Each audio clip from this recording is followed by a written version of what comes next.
Thank you so much for joining me. This is Sean Lowry here. I appreciate you. I think I know most of you. If not, just a quick background on myself, and then we'll get to our special guest of the day and topic of interest. So, Sean Lowry, I'm the founder of Timber Run Capital. We are focused in suburban Philadelphia and purchasing, syndicating joint ventures on multifamily properties, 10 to 75 units, primarily within an hour drive where I live, which is just outside the city of Philadelphia in Chester County. So on my website, gotimberrun.com, gotimberrun.com, I welcome you to take a look at that if you haven't already. There's some good information on the topic of multifamily syndication.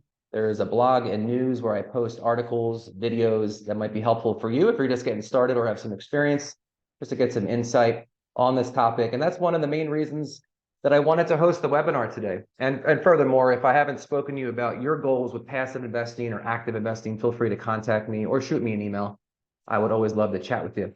So the guest we have today is someone I've known for years now. I consider him a friend and a mentor, someone that I've looked up to when I first got interested in, or when I first even became aware of the concept of syndication, which is where you pool capital together with other investors and together you buy an asset that you might that might be larger than you could purchase on your own. Hans Box was a name that I kept hearing. We happened to connect through an organization called Go Abundance, is where we met. I would say, Hans, 6 years ago, thereabouts, something like that.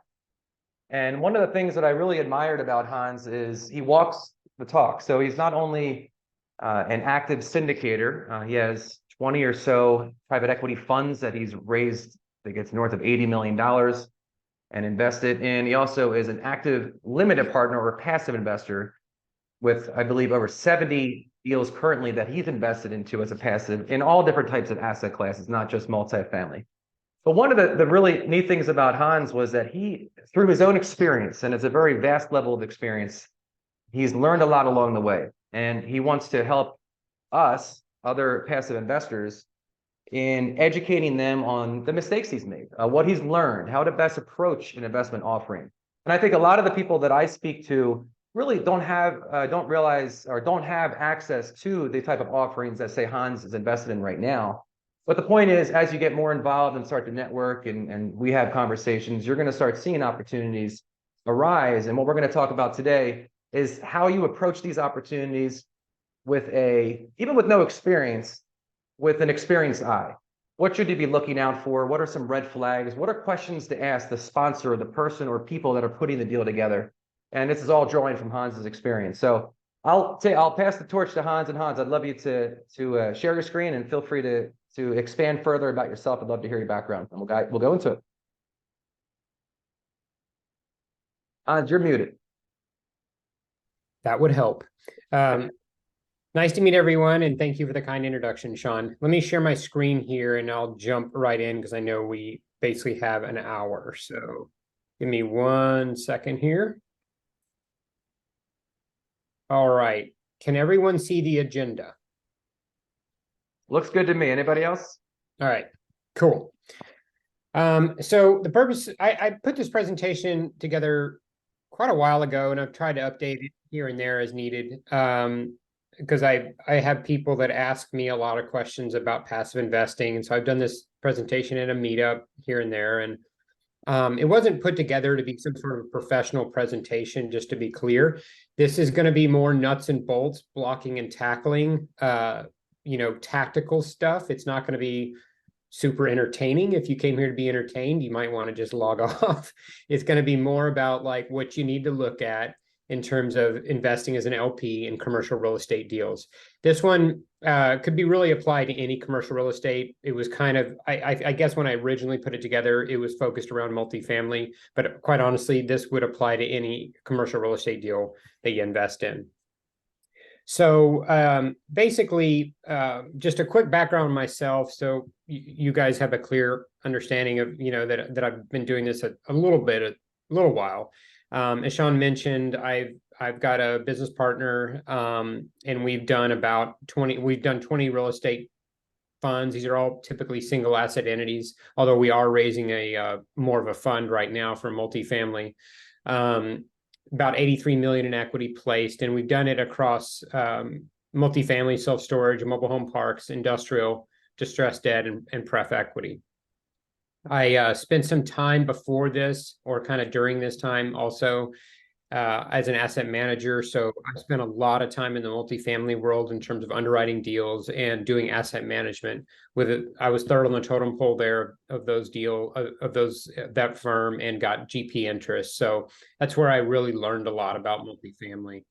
And I'm also an LP as well. I'm an LP in at least 70 deals. Not counting, well, counting our own, probably 70 deals. We don't have 20 that are live right now. We have probably, I don't know, I'd have to count them up, maybe six or seven that are live right now.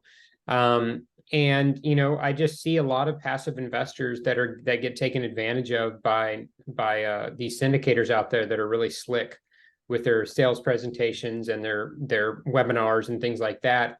And I put this together because there were so many people asking me, this deal didn't go well, et cetera, et cetera. What could I have done differently? So I threw it together, and it's been useful for things like this. So I'm just going to start diving in real quick here. As for questions, I think, Sean, you want to try to save them for the end, unless there's something vital that's important, like you're getting left behind because I'm throwing out terms you don't know. I think we're going to try to leave them for the end. Yeah, I would, you could just post them in the chat, or there's a Q&A button. I don't know what the difference Yeah, is, but feel free to throw them in there. If I feel that it might be appropriate to just push pause, I'll chime perfect. in. And I'm happy So, to answer during the way too. It doesn't matter to okay. me. I don't want to leave anybody behind. So I wanted to jump through high level real quick, general investment terms, because those are going to be addressed, throughout the presentation. I would assume most of everyone on the call knows these, but a PPM is typically what you're going to see for commercial real estate investment. And a PPM is just the overarching document that houses all of the information about the deal. A PPM is supposed to basically be completely transparent and provide you 100% of the information you needed to in order to make a decision about whether you want to be an LP in a deal. The operating agreement is typically part of the PPM, and the operating agreement is what governs the entity that you will be investing in. That entity usually will, in turn, there's complex structures, but a simple structure typically is you invest in an LLC, the LLC buys the asset. So the operating agreement basically governs this LLC, and it governs how the LLC is run in terms of making distributions, making business decisions, tax decisions, dissolution, business plan, all of that.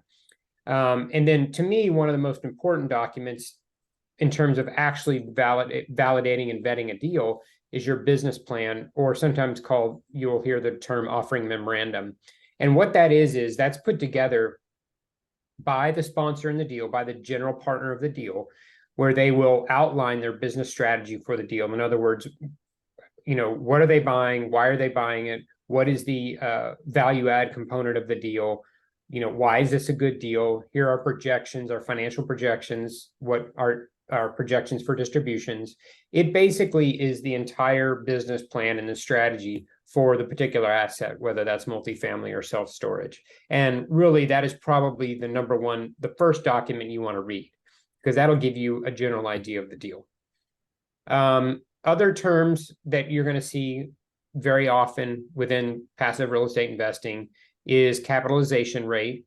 And that's for somebody that's new, it can be a very confusing term, but an easy way to think about it is, if you paid cash for a multifamily deal for $10 million and it produced $1 million of cash flow, you're making 10% a year on the deal, right? So it is a 10 cap rate. That is how you think of it. It's the capitalization rate, meaning what basically the income you're making based on the purchase price of the deal. And cap rates are used to value commercial real estate. Obviously, you're never going to pay cash, but that is the very easy way to think about a capitalization rate. And then these are very important terms in terms of your quote returns. There you'll see ROI, which is basically a return on your investment averaged over the course of the deal. So if it's a 5-year deal, you take your total return, say it's 25%, divide by 5, you made 5% a year. That's all ROI is. Very simple. IRR is similar to ROI, but it takes into account the time value of money. And really what it is if you want to get to the nuts and bolts of it, it's the return you made per year on every original dollar you invested for the time that particular dollar was invested. So basically, the way to think about it is the quicker you get your money back, the higher the IRR is because of the time value of money. IRR is probably one of the most common terms used to project returns in a deal. And it's typically used in tandem with something like an equity multiple, which is below. I don't really look at ROI. I don't care that much about it. I look at IRR and equity multiple. Equity multiple is very simple. You invest 100,000, you get 150,000 back, including your capital. You made a 1.5x return on the deal. It's simply a way to measure absolute returns. It has nothing to do with time. So what I did is I have a couple of quick questions that might be helpful based on my conversations over the past couple of years on the last slide, and just what I've seen in other offerings from other deal sponsors. So one misunderstanding, and maybe you can elaborate, is I'll hear some investors that say, I'm getting a 7 cap on this building, as if it's a return, a metric similar to ROI or IRR. Have you heard of that? The confusion over these terms. And you mentioned IRR, it seems to be one of the priorities in your mind. I've seen average annual return, which is probably the same as ROI. I've seen cash on cash return. And I've seen deal sponsors maybe highlight one that reflects the deal in the best light possible. So anything, I don't want to, you did a great job covering this, but is there anything else that comes to mind on ways that sponsors could maybe pick and choose what to show?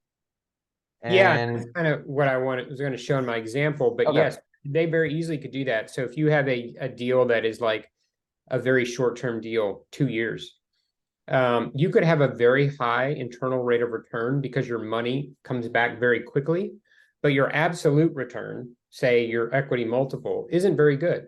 So you could take a lot of risk, invest with this guy. He could project a very high IRR, 15, 20% IRR or higher, probably much higher.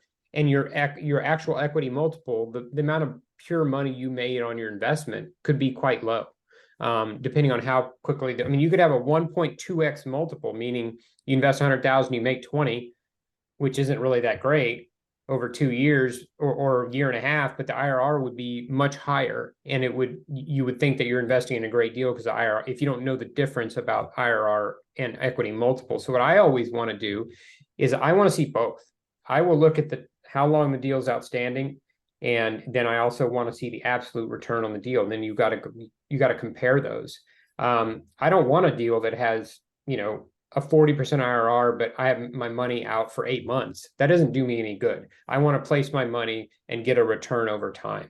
And that's the idea of passive investing. So yes, that you got to look at multiple measures of these things, or you can get taken advantage of. So here's kind of an example that I wanted to show. So we got 2 investments. Assume that they're apples to apples. The risk profile of each investment is the same. Let's just assume that for now, for the example. And you invest in year 0, you invest $100,000 in each deal. So if you notice, investment 2, the bottom line, it says 5-year total return of $78,000, meaning you made a 1.78 equity multiple or a 1.78x. You made 78 grand total over 5 years. In investment number 1, you only made 68 grand total over 5 years. So if you just looked at the equity multiple or the 5-year total return in absolute terms, you would say, well, all else being equal, of course I would invest in investment number 2 because I'm going to make $10,000 more over the 5-year hold. But then look at the IRR. The IRR is actually higher in investment 1, even though it has an overall lower return. And that is because in year 2, say the investment returned 50 grand. Maybe it was a multifamily deal and they refinance and were able to pull out cash on the refinance. So they return some of your capital in year 2. So the beauty of that is you now have in the first 2 years, $58,000 returned to you in investment one. And investment two, even though in the end it's going to make more absolute dollars, you only have $18,000 in year two. So if I was looking at these two deals, I would unequivocally choose investment one, all else being equal, because I can go take that 58,000 or 50,000, whatever you want to call it, and reinvest it into another deal and continue to stack up my money. So it's basically the velocity of money, meaning you're able to churn your money quicker. So, and it's everyone's personal decision, whether they would want that or not. And so that's why I'm saying you need to be able to understand what IRR means, and you need to understand what equity multiple means before you make a final decision on a deal. And this gives you a good example of why you would want to understand both terms before making a decision, all else being equal on these deals. So does everyone follow that? I want to make sure everyone understands that. Yeah, guys, feel free to chime in. One thing that jumps out, and I know you're saying all else being equal, but it's like you see when you see an offering that might have a significant return of capital like that, I would assume you're going to want to go a level deeper in some cases to see, well, how do I believe in that? The refinance assumptions, and that's especially in light of how much rates have doubled over the past 18 months effectively. So the strategy of when rates were stable and lowering and and the values are going up, you could improve the income of a building and rely on that cash out refinance, when today that might be a little bit more challenging. So the point is, maybe that gets talked about in a later slide. That looks good. I'm with you. It's like, how, and do you believe in the approach? Exactly. And this was just meant to show you the difference between how you measure returns. Two deals are never going to be the same, but you need to know how to look at returns and understand why one may be more than another, and the reasons. So hopefully, if everyone understands this is important that you get this. And if the sponsor doesn't provide you the ability to either figure it out yourself in the business plan or state it flatly, then that's something you got to ask. I would never look at a deal and just look at the IRR and not be able to understand what my true equity multiple is over a number of years. Yeah, don't be afraid to ask questions. Like, I mean, it might feel like a dumb question. I promise you it's not. I guarantee you, if you're thinking it, someone else is too. That'd be helpful for others. So feel free to chime in. Good. Yep. And so to finish up the terms, sources and uses, you'll see this listed in most decks, and all it does is it's what it says it is. Basically, it's all the sources of cash for the deal, which will typically be equity and debt, and then all the uses for the deal, the purchase price, any rehab that it needs, fees and expenses at closing, reserves, acquisition fees by the sponsor, things like that. I like to see a detailed sources and uses so I can get a good sense of where the money is being spent. Many times you'll see a sources and uses and it just says purchase price, rehab, other expenses. And if it says that, then one of my first questions to the sponsor is, I need to know a detailed breakout of what other expenses is so I can understand fees and things like that. Carried interest, waterfall, comp model, they all mean the same thing. And basically, these are the way sponsors get paid. We're going to jump into it later, but I just wanted to introduce it here. Basically, a preferred return is the return that investors would get before a sponsor makes any part of the cash flow. This has nothing to do with fees. This has to do with cash flow from the investment itself. And then the hurdle rate is typically a return that investor will make before the sponsor or the GP will take a cut of the gain on sale. That's an easy way to think about it. The preferred return itself is actually a hurdle rate, but we'll go into that in another slide. So pretty much the most important thing in any deal is evaluating the sponsors. I've learned this the hard way.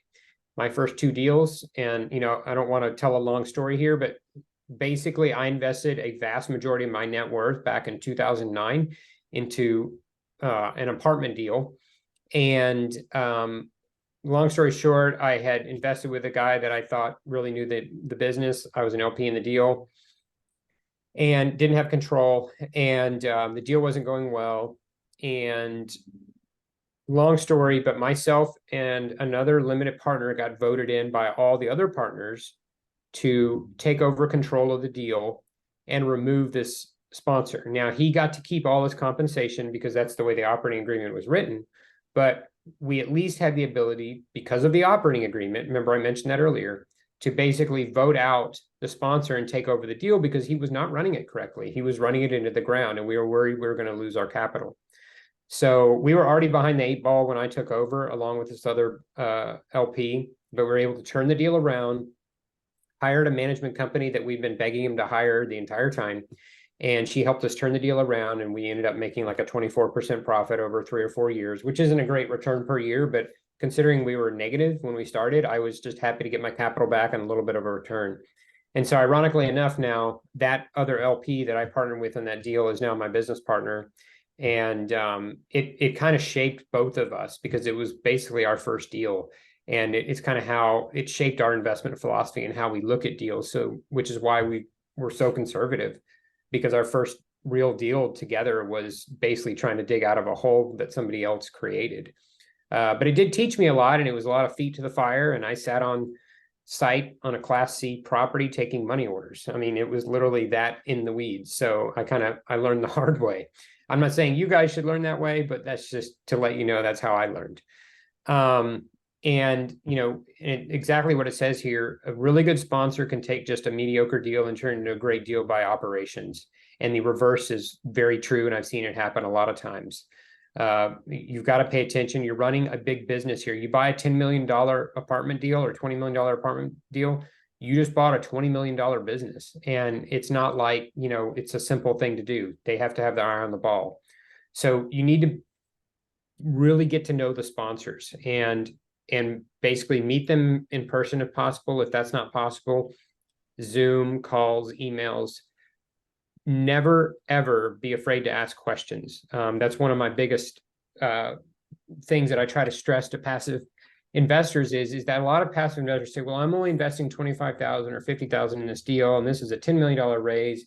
He doesn't really need me. I'm afraid to ask these questions. Never be afraid to ask questions. A good sponsor will always respond to investor questions. I'm invested in some very large funds, 200 million, $500 million funds, and I may have invested $100,000, $200,000.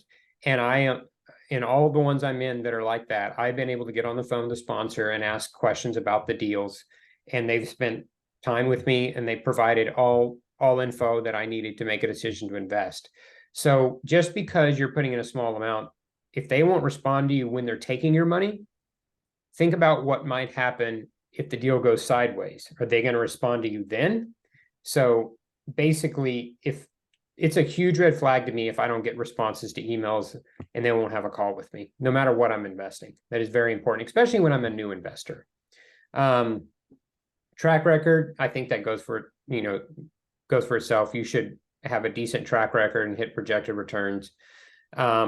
It's if somebody has requisite experience in a related asset class and has done very well, I'm fine with that. If I can vet the deal itself and vet them as people and as general sponsors, I'm okay if they're kind of in a new area. And this is an example I have. I invested with a self-storage sponsor that made a ton of money in self-storage, and he transitioned to RV parks. He knows how to run a business. He knows how to run real estate.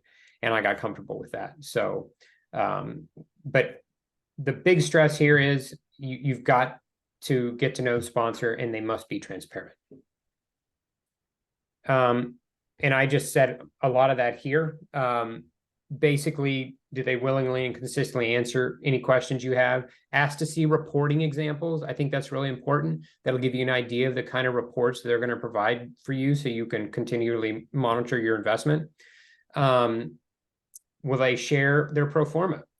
This is, it's one thing with big funds where they may not want to share it, but, you're looking at a single asset deal, looking at multifamily deal in Philadelphia to invest in, and the sponsor says, well, I can't share my pro forma with you because it's proprietary.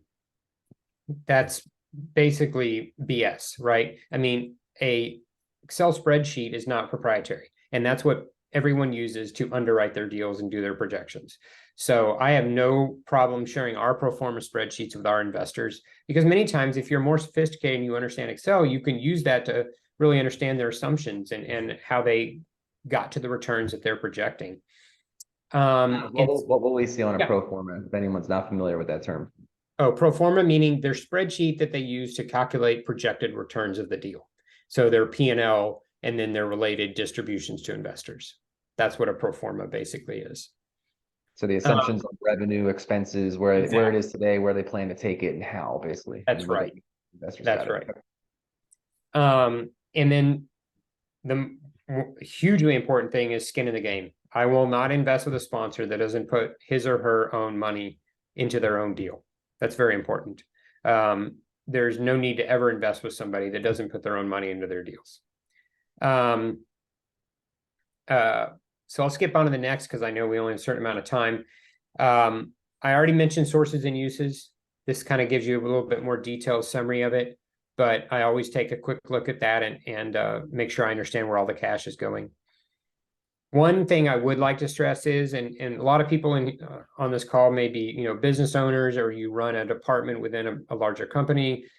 You probably understand how to read a P&L, but if you do not, you've got to learn how to read a profit and loss statement, because you will never be able to understand these investments or understand assumptions or understand where your distributions are coming from if you cannot read a profit and loss statement from a multifamily deal or a self-storage deal. So it's imperative before you ever invest in any of this stuff that you understand a P&L and how it works, and that you can sit down and look at their P&L and at least generally understand how it flows and how your distributions are coming to you. Business plan, again, and I'm going to stress this here. Value add is the most important part of a deal when I'm looking, besides the sponsor. I want to know that the deal itself has a value add component, and everyone tosses this term out, but value add means I'm buying it for here. Market, if it was running correctly, fully occupied, etc., top rents, the market value would be here. So if I do these things, I create this gap, right? I create this margin of safety for myself. And so if a deal doesn't have value add, you're basically not forcing any equity into the deal, right? And if you're not forcing any equity into the deal and the market turns on you and occupancy drops or rents drop or expenses increase, your equity is the first thing that gets lost. So if you've not created this margin of safety and you buy it for this and it's still worth this, it drops in value. Guess who loses money first? Your equity. But if you created this margin of safety, it can lose value within this gap here, and you're not losing any of your equity in terms of valuation of the asset. So would the risk of buying a more turnkey building that doesn't have a value add buffer be more important of a consideration to lower the class of the building? Like if it was a 2-year-old new construction, fully leased up building that doesn't have any value add, you're at full market rents and there's really nothing to do to the building. That would be different than a Class C building that's from 1960 or has already achieved full market rents, and you're just taking over Would you say there's a honestly, I think they're both the same amount of, there's deferred maintenance risk in the older property. I hear you there for sure. But in terms of take that off the table, they're both kind of the same, because if rents drop and let's say the economy goes in a recession, what class of properties might have occupancy and rent issues first? Maybe Class A, right? Because everyone wants cheaper. So everybody moves down a class, right? So I think the Class A is just as risky, in my opinion, because you're buying at market. You can't force any kind of gap or any kind of margin of safety. And that's what Warren Buffett and Charlie Munger want. They want a margin of safety in all their investments. The going in cap rate and exit cap rate, we could talk about this for 30 minutes, right? And so it's really hard to get into this detail here, but at a high level, you want to know what the cap rate is that they're buying the deal for, number one. And then number two, you want to know what they're assuming the cap rate is upon sale. Say they exit they're projecting a sale in year 5. You want to know what that exit cap rate is. And if they've got the same cap rate for both, or their cap rate on the exit is actually lower, say they bought it for a 5 cap, and then in years 5, they are assuming they sell it for a 4 cap, that's a huge red flag, because cap rates greatly affect value. So a very small point movement in a cap rate can cause valuation to go up or down a significant amount. And so I can't get in, it's almost, we don't have time to get into why and the calculations, but that's something you should research and understand and know that typically you want the exit cap rate to be the same as the entry or preferably higher, meaning a half a point higher, a point higher, or even a point and a half higher, depending on the length of the investment. Because cap rates go up typically as, say, deals get older, because when deals get older, they're more risk. And the higher the cap rate reflects the risk adjusted rate of the return. So again, it's almost impossible to get into details here, but that is a very important factor you need to look at when looking at deals, especially multifamily. I'll just chime in just with my own insight. That's a great point. I think it's incredibly important right now with the change in the market over the past 12, 24 months. So for example, anyone that was in the multifamily space, let's say I was sponsoring deals 2015 to 2021 or so, I look like a genius. I mean, cap rates were going down. There's an inverse relationship between cap rate. As cap rates compress or go down, the value of the building, all else being equal, goes up. So even though if you were into a deal, Hans, in 2016, that sponsor was saying, yeah, I'm going to assume that the cap rate upon exit 5 years from now will be half a point higher. In reality, the cap rates were much lower than what they went in at. So the values were way higher than they even, so it looked really like a great asset class. But today, would you agree it's not the case? So it's even that much more important. I mean, how much in your opinion have cap rates gone up over the past year or so? Probably a point and a half. Probably more than most sponsors projected. I mean, it's hard That's to. right. So, That's so right. it's that much more important to look closely at those numbers in any offering you're considering, because like Hans said, I mean, if someone's at or below what they're going in at, it's highly suspect. No one can predict the future, but you just want to have that margin of error. Yes, and a lot of sponsors that bought over the last 4 years and sold a year ago, 2 years ago, may have these amazingly high IRRs and returns because cap rates compressed over that time because interest rates were basically at zero. So they may not have done a damn thing to the property and still made you a 30% IRR, and they were terrible sponsors. So that's why it's important that you don't just look at track record. You look at how long they owned it. What happened during that time? Did they just ride a wave and got lucky? I mean, for us, I wish we would have bought more deals, but we didn't, because cap rates were so low already. We didn't believe they could keep going lower, and it did. So I kicked myself. I could have made a lot more money, but I wasn't willing to go buy a deal in 2020 or 2019 at these, what I thought were insane cap rates then, and bank on the fact that cap rates were going to keep going down and increase the value of these properties and take risks with my investors' money. So we just didn't do those kind of deals because they didn't make sense to us. And a lot of people did and jumped into the market at that time and made a ton of money. And that's where you got to be really careful with these kind of sponsors. You have to dive into their current underwriting. Not saying they wouldn't be good sponsors now, but they better be underwriting differently now. You can't assume cap rates are going to compress. And if you did assume cap rates are going to compress back then, you just got lucky. No one could have actually known that. No one could have predicted that interest rates would stay where they were for that long. So, and then there's some more detail here about analyzing the pro forma. You want to look at property tax assumptions. That's very important in a state like mine in Texas. It's a huge deal. Insurance has become a very important expense here in Texas. They've gone double basically, and it's really killed some deals.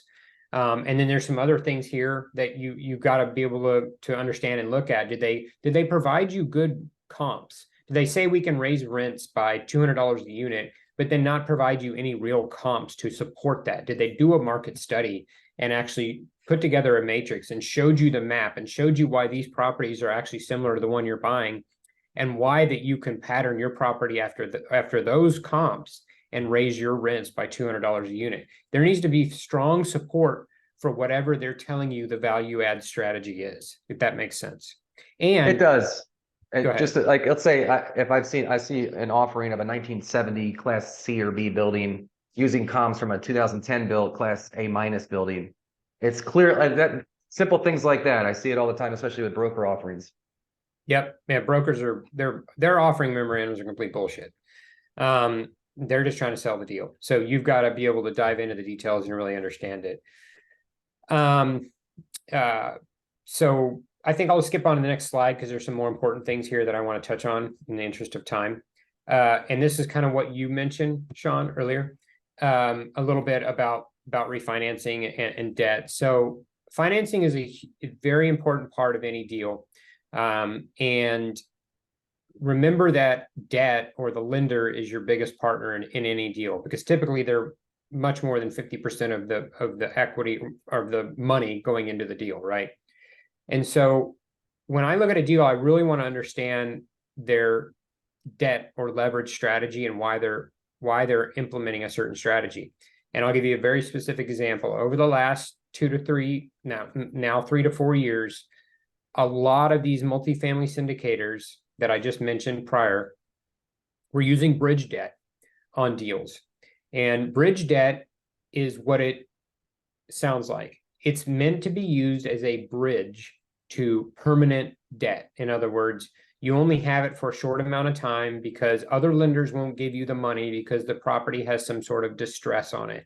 Like Fannie, if you guys have heard of Fannie Mae and Freddie Mac, they do a ton of lending in the multifamily space, but they will not lend on deals that are highly that are distressed at all, to be honest with you. They won't lend on a deal that's 80% occupied. They basically want to lend on deals that are completely stabilized, that are running like a clock and just throwing off cash. That's what they will lend on. And so what happens back in the last 3 or 4 years is that because cap rates have compressed so much, which I mentioned earlier, the prices of these multifamily assets went through the roof.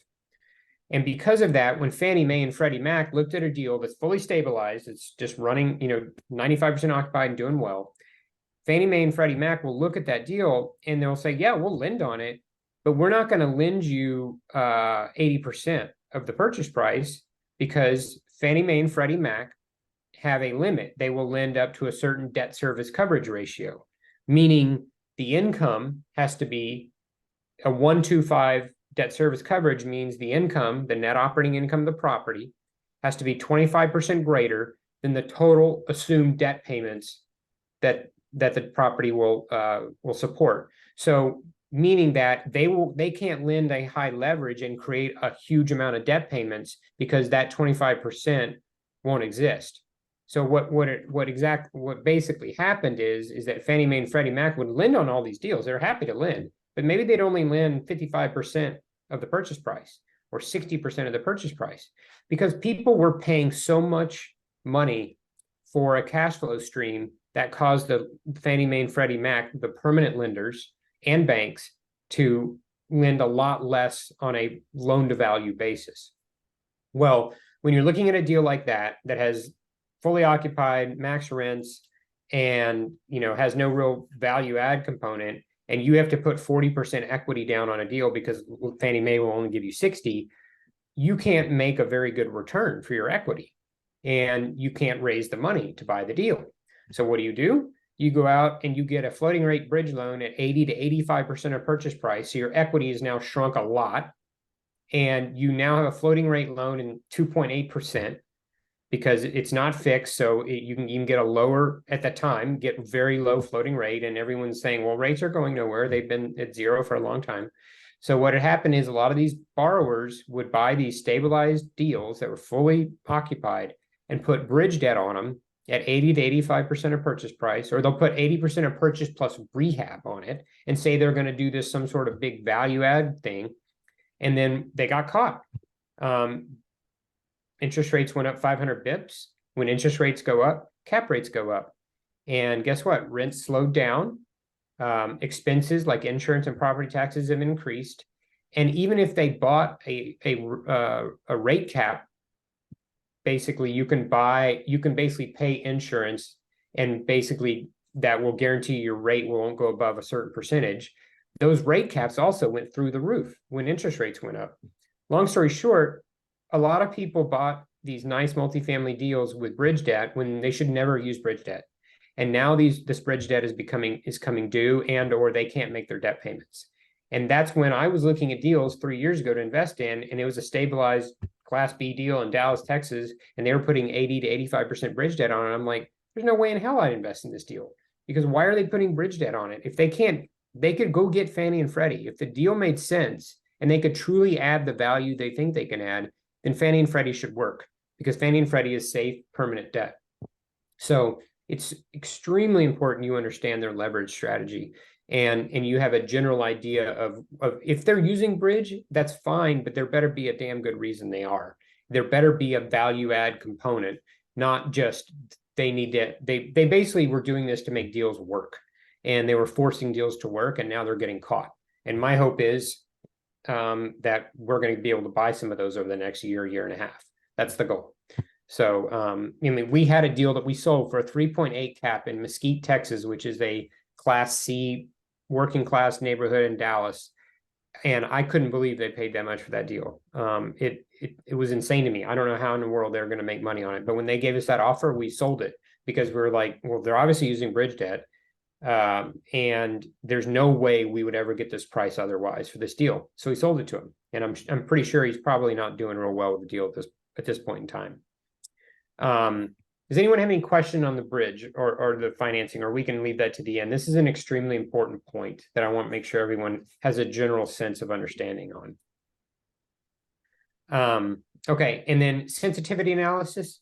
I always want to look for something like that. I want to see the sponsor give me a downside, their targeted returns, and an upside, meaning they take various assumptions like rent growth or expenses like property taxes, exit cap rates, and they basically take the target, which is what they think will happen, a reasonable assumption. Downside would be what they think could happen, not Armageddon, not zombie apocalypse kind of situation, but what could happen if things don't go as well. And then the upside, maybe rents go up a little bit more than we think because we're being conservative on our target. We're going to show you an upside. I want to see a matrix showing me those and showing me what knobs that they're turning to understand that they've looked at this deal in a variety of ways and how sensitive the deal it is itself to changes in the big knobs that matter. Meaning, when I say big knobs, I mean large expenses like property taxes, I mean rent growth, and I mean cap rates. Those are sometimes three of the biggest things that I like to see. So everyone should have a sensitivity analysis on a deal. I'm going to step real quick through fees and comp models because this is more of just declarative stuff. It's not really trying to explain it. These are the typical fees you see on a multifamily deal. Other commercial real estate will be similar, but sometimes the asset management or the management fees are different. But in general, this is what you'll see on a typical run-of-the-mill multifamily deal, buying a 200-unit apartment complex.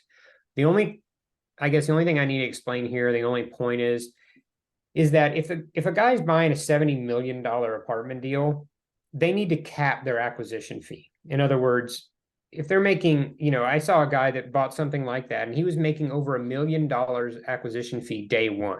And that's just too much, because buying a $50 million or $60 million multifamily deal is no harder than buying a $20 million apartment deal.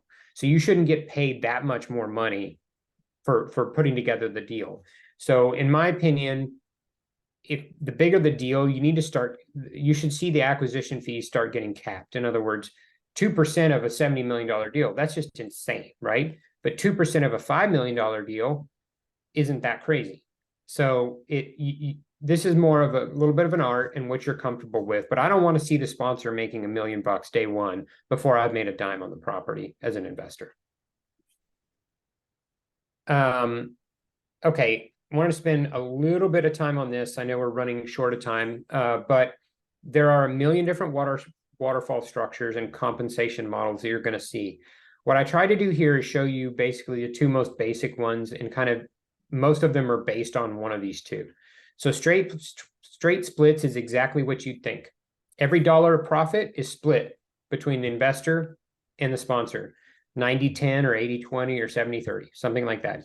Very simple to understand, but the sponsor makes a profit on every dollar they make. Even if they don't make that much on the deal, they still make a profit on every dollar of profit the deal makes.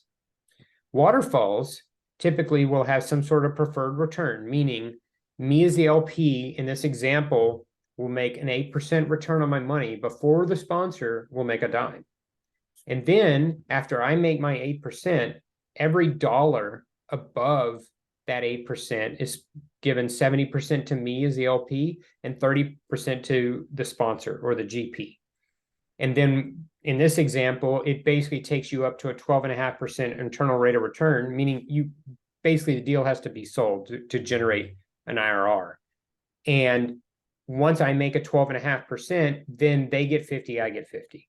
That's just an example. There's a million different ways to do this, but this is the model that I like as personally as a sponsor, and it's also the model that we use. We don't use those exact splits all the time, but we use this model in our own syndicated deals because I want to make a certain return before the GP makes any money on the deal itself. So basically, this incentive, I want, long story short, you want the incentives of the GP to be aligned with you as the LP, meaning the more money I make as an LP, the more money they make as a GP. And I'm fine with the GP getting rich if they hit a home run.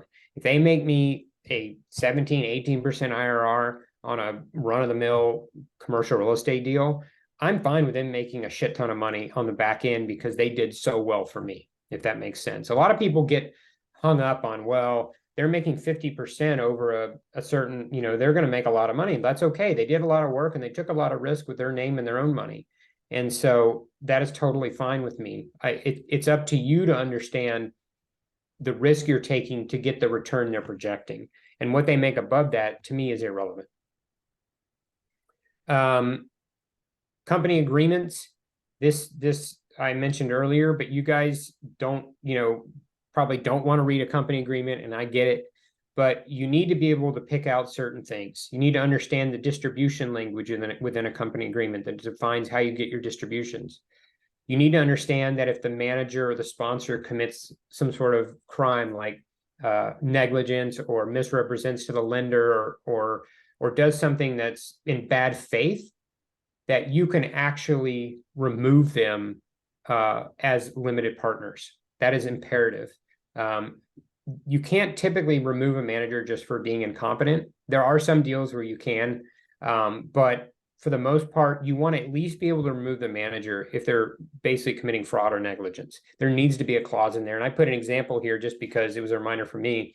In a deal I invested in, they didn't have it. I caught it. I sent it to them. They said, oh, yeah, family office that's investing with us caught that too. We're sorry. They changed the agreement and now it's in the agreement. So you can ask those questions. It's important that you have those items in there. That's, being able to have votes and make decisions as LPs is what saved me in my first deal and allowed us to take over the deal. There's just more here on company agreements. Since we're only got 10 minutes left, I don't want to jump too deep into. You do want to understand how distributions work. I've seen company agreements where they literally will they have it structured at sale that they just split, say the split is 80-20, okay? They will take 20% of all proceeds at sale. It didn't say return your capital first. It just said take 20% of all proceeds of sale, which in that case, if they do well on the deal, then you're going to get your capital back plus a good return. But if the deal doesn't do well and they're still taking 20% of proceeds at sale and it doesn't explicitly say return investor capital first, then you could literally end up with less money than you invested with. And so I know it sounds silly. You would think that would be a given, but I've literally seen very experienced sponsors that had that in their company agreements. And I confront them about it, and their answer to me is, well, if that ever happened and the deal didn't do well, we would of course give our investors their money back first. I'm like, nope, I don't, no matter how much I trust you as a person, if it doesn't say it in the company agreement and it's something that I feel is a huge risk to me, then I want it should be in the company agreement. That's what governs all decisions. And that's where you have legal recourse if something bad happens. Closing, just, kind of, you want to master the terms. Sponsor is the most important thing. And then value add of the deal is the second most important thing. You've got to be able to understand those two things. Be able to vet the sponsor and understand if there's a true value add. The rest of it is important, but those, if you take away anything from this talk, just know how to vet a sponsor. Don't be afraid to ask questions and be patient. And so I want to show you this quick example here. And this is kind of what I try to do in most of my real estate investments is I don't want to lose money. I'd rather just not do a deal and miss a really good deal than do a deal and end up losing money because I didn't want to miss the chance at a really good deal. So if I think there's a risk or any kind of risk of me losing money in a deal, I won't do it. Because if you think about it just graphically, if you invest 100 grand and you lose 25%, so now you only have 75 grand left, you have to make a 33% return on that $75,000 you have left just to get back to where you were. So there's a huge advantage in just not losing your money and not trying to hit home runs, hit singles and doubles, go for low risk, make sure that you feel comfortable in your gut about the deal and about the sponsor and about the value add. Don't get wrapped up in a 25% IRR and then see another guy with only a 15 and go, well, I'm not investing in the guy with a 15. He's, is 10 points lower. Well, the guy with the 15 may actually make you the 15 and not lose you money. The guy with the 25 may be making huge assumptions and being super aggressive and could lose you money. I'm not saying a higher return means you're going to lose money. I'm just saying you've got to look at the risk-adjusted rate of return and look at all factors. The return itself is kind of secondary to me. Number one is, will they lose my money? And then it was just a few points here.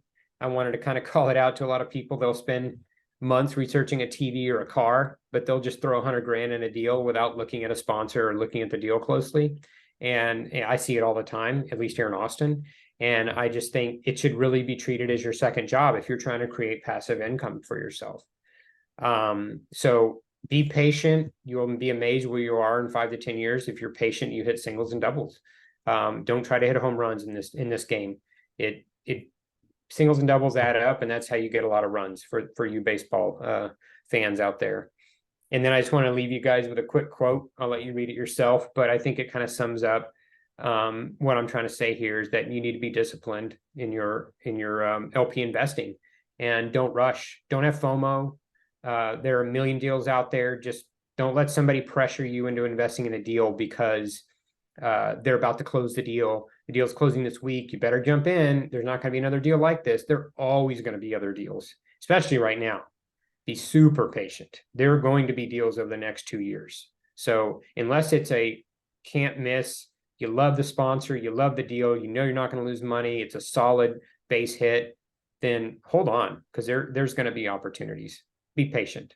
So that's it. I don't have any exciting ending. That's pretty much the end of it. And sorry I had to rush through it. There's a lot of material here that I could talk about, but we only had an hour. So great, Hans. Thank you so much. Now that we've scared everybody away from multifamily investing, should I be looking at a second job? No, second job is learn how to passively invest. That's right. And, I have a couple questions. Like I said, you're going to have a lot of deals up there in Philly that I think you're going to be able to find distress in multifamily. And I hope I'm able to find that here in Texas. So yeah, I'm with you 100%. Patience is the name of the game right now.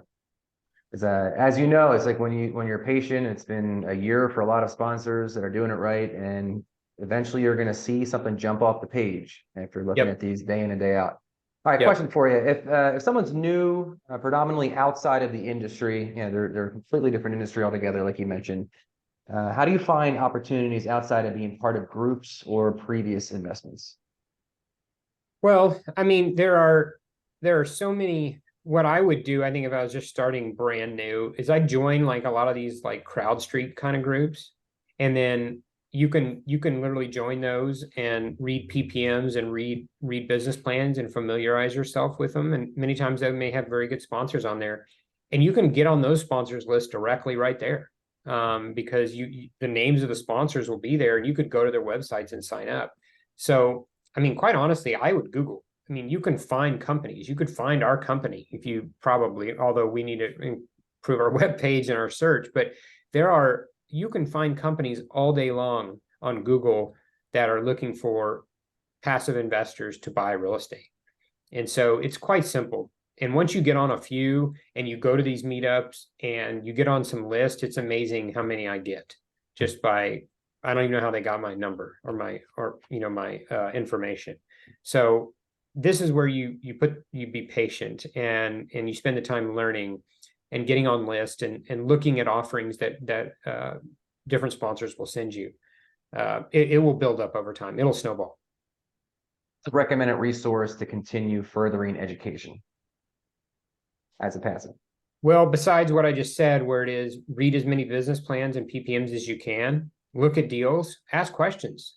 You don't want to kick the tires on a deal just to kick tires, but look at deals. And if you think you might want to invest, have no hesitation whatsoever on asking questions of sponsors and getting answers. That's the best way to do it, is just doing.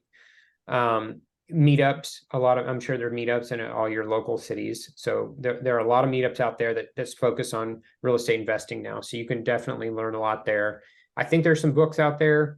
And then, not to self-promote, but myself and a close buddy of mine who you guys may have heard of, Justin Donald, who wrote a book that's gotten really popular called The Lifestyle Investor. We are going to put together a course, kind of basically what I just said to you, but in a more comprehensive manner, in a more polished manner. We're going to put together a full course on learning how to vet passive investing deals and learning how to passively invest in deals. Mostly real estate, but it may touch on some other types like private equity. But for the most part, and we're going to put something together. It's going to take us a while here, but hopefully within the next 6 to 8 months, we'll have something together where it'll literally be a course you can walk through and learn how to passively invest and use it as a guide for looking at deals themselves. And there may be some more out there, although I've looked at them and they're all, quite honestly, kind of bad. A lot of sponsors put them together just trying to get investors in the deal, and not for the sole reason of actually just teaching you to passively invest. I'm not putting together this course to try to get more investors. I have a bunch of investors. I'm always happy to add more, but that's not the reason I'm doing it, nor do I need them. I'm doing it actually because there's nothing out there right now. And Justin, it's kind of a passion of mine, and it's a passion of Justin's, obviously, because he wrote the book, to basically put it out there. And it's not going to be free. I think anything free, it won't get used, but it's going to be something that I think is going to be pretty comprehensive and helpful, hopefully. Yeah, and even from the perspective of myself, the host here, and I'm a sponsor of deals. And I've been a limited, and I will again down the road, but it's like, to me, this helps sharpen my sword on the perspective when I'm presenting and offering an opportunity for investors to consider. This is very helpful for me to learn from your experience, but also to see other blind spots and how I analyze deal before I even bring it to the table. So I think every deal sponsor should be getting a good feel for this too. Another question on pricing. Keep in mind, this is from the Philadelphia area, but I'm sure it's countrywide for the most part. Do you see listing prices coming down anytime soon? Seems like even with interest rates going up, prices haven't changed much yet. Yeah, I do. I think they are going to come down. You're right that they're not, because sellers basically aren't quite hurting enough. But every broker that I've talked to, we're working on a fund, on a GP multifamily fund, where it's a fund for LPs to invest with us alongside us as GPs and get a piece of the GP sponsor carry. We are looking at a ton of deals there, and there's definite distress showing. They're not quite enough for us to pull the trigger because we want to cherry pick over the next 2 years, but we can see it coming. The distress is starting to show itself. So I think prices are going to drop here, definitely. And there's going to be more opportunity in the next 6 to 12 months.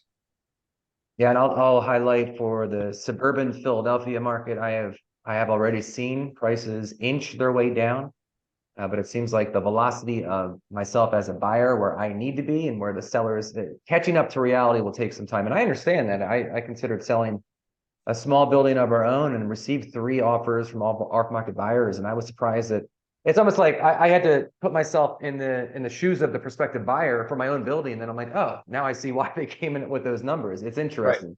Right. I think that reality, it's either going to be, would you agree, they're bumping up against a loan term that's coming due.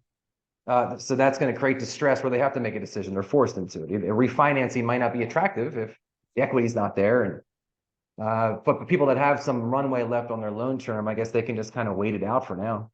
Yeah, but a lot of them can't. A lot of them are having trouble now because the interest rates they're up against their rate cap, or they didn't buy a rate cap, or they didn't model that they'd ever hit their rate cap. They bought it at a 2.8% interest and their rate cap is a 6, and they never assumed that they would ever hit 6.